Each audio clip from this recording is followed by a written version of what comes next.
করতে। বর্তমানে উনি মেন্টাল খারাপ, কারণ ওই ভোরচুরি করতে করতে আপার এখন মেন্টাল খারাপ। আচ্ছা, তো নামাজ পড়ে, তবজি পড়ে, তাহাজ্জুদ পড়ে, তাহলে উনি কেন ভোরচুরি করে? তুই লজ্জা করে না?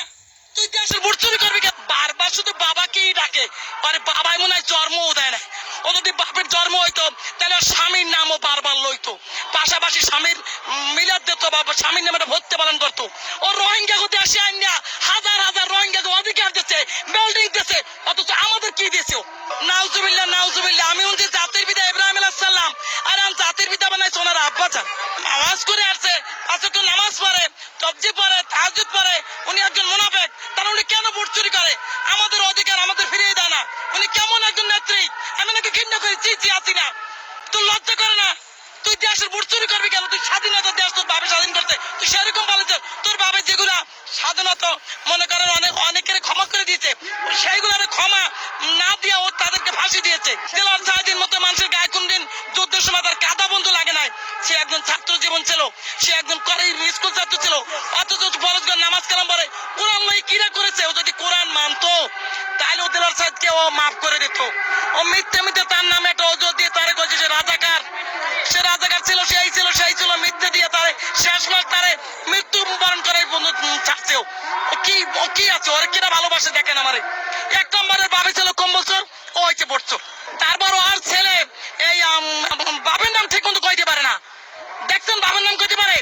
উনি স্বামীর কোন অধিকার দিচ্ছে এই দেশে? বাবার নামে ভর্তি হয়, মার নামে ভর্তি হয়, জন্মদিন পালন করে, আর বাবার মৃত্যু দিবস পালন করে। কই স্বামীর নামে তো একদিন একটা মিজাজ দিল না, কেন দিলেন না বলেন?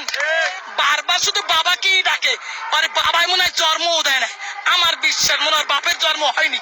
ও যদি বাপের জন্ম হইতো তাহলে স্বামীর নামও বারবার লইতো, পাশাপাশি স্বামীর মিলাদ দিত, বাবা স্বামীর নামে ভর্তি পালন করতো। ও বাংলাদেশটারে কি উন্নত করছে? আমাদের মাথা কাটিয়া পেঁয়াজের কেজি খাই 80 টাকা, লবণের কেজি আলো কয় টাকা ছিল জানেন? 8 টাকা লবণ কিনেছি, এখন 25 টাকা 30 টাকা লবণ কিনছি, 45 টাকা 50 টাকা খাবার লবণ কিনছি। দেখেন তো তেলের দাম, চালের দাম। ছেলেপিলে সারাদিন রিক্সা চালিয়ে স্বামীতে মনে করেন। আমাদের একটা জালিউড আছে মোংলা থানা, আমি মোংলায় থাকি, মোংলা থানা বাগেরহাট জেলা, কিন্তু আমাদের একটা জালিউড আছে টুস্টের। এবছর ভোট যদি কোন রকম বাড়া হয় তাই ইনকাম হলে মাই বলে বাঁচবো, নাহলে বাঁচি না। একটা বস্তিতে থাকি, বারবার বস্তি ভাঙ্গা লেগে পাগল হয়ে যায়। ও রোহিঙ্গা গতি আসে আইনা হাজার হাজার রোহিঙ্গাকে অধিকার দিচ্ছে, বিল্ডিং দিচ্ছে, অথচ আমাদের কি দিয়েছে? কোথায় ঘর দিচ্ছে? ঘর দিচ্ছে যদি টাকা দিতে। আওয়ামী লীগের যত নেতা আছে, আওয়ামী লীগের যত লোকজন আছে তাদেরকে ঘর দিচ্ছে, আমাকে দেন। আমরা বারবার দরখাস্ত দিচ্ছি টিওনের কাছে মোংলায়, অথচ আমাদের এখন ঘর দেয়নি। বাচ্চা বাচ্চা ঘর দিচ্ছে, বাচ্চা বাচ্চা আওয়ামী লীগের নেতা দিচ্ছে, আমাদের কাউরি দেয় না। আমরা মোংলা থানায় থাকি। প্রধানমন্ত্রী খালাম্মা বলেছে, খালাম্মার তো মেন্টাল খারাপ হয়ে গেছে আপাতত। বর্তমানে উনি মেন্টাল খারাপ, কারণ ওই ভোরচুরি করতে করতে আপার এখন মেন্টাল খারাপ। কারণ আপা এখন দিশা পাবে না কোথা থেকে যাবে। নাউজুবিল্লাহ নাউজুবিল্লাহ।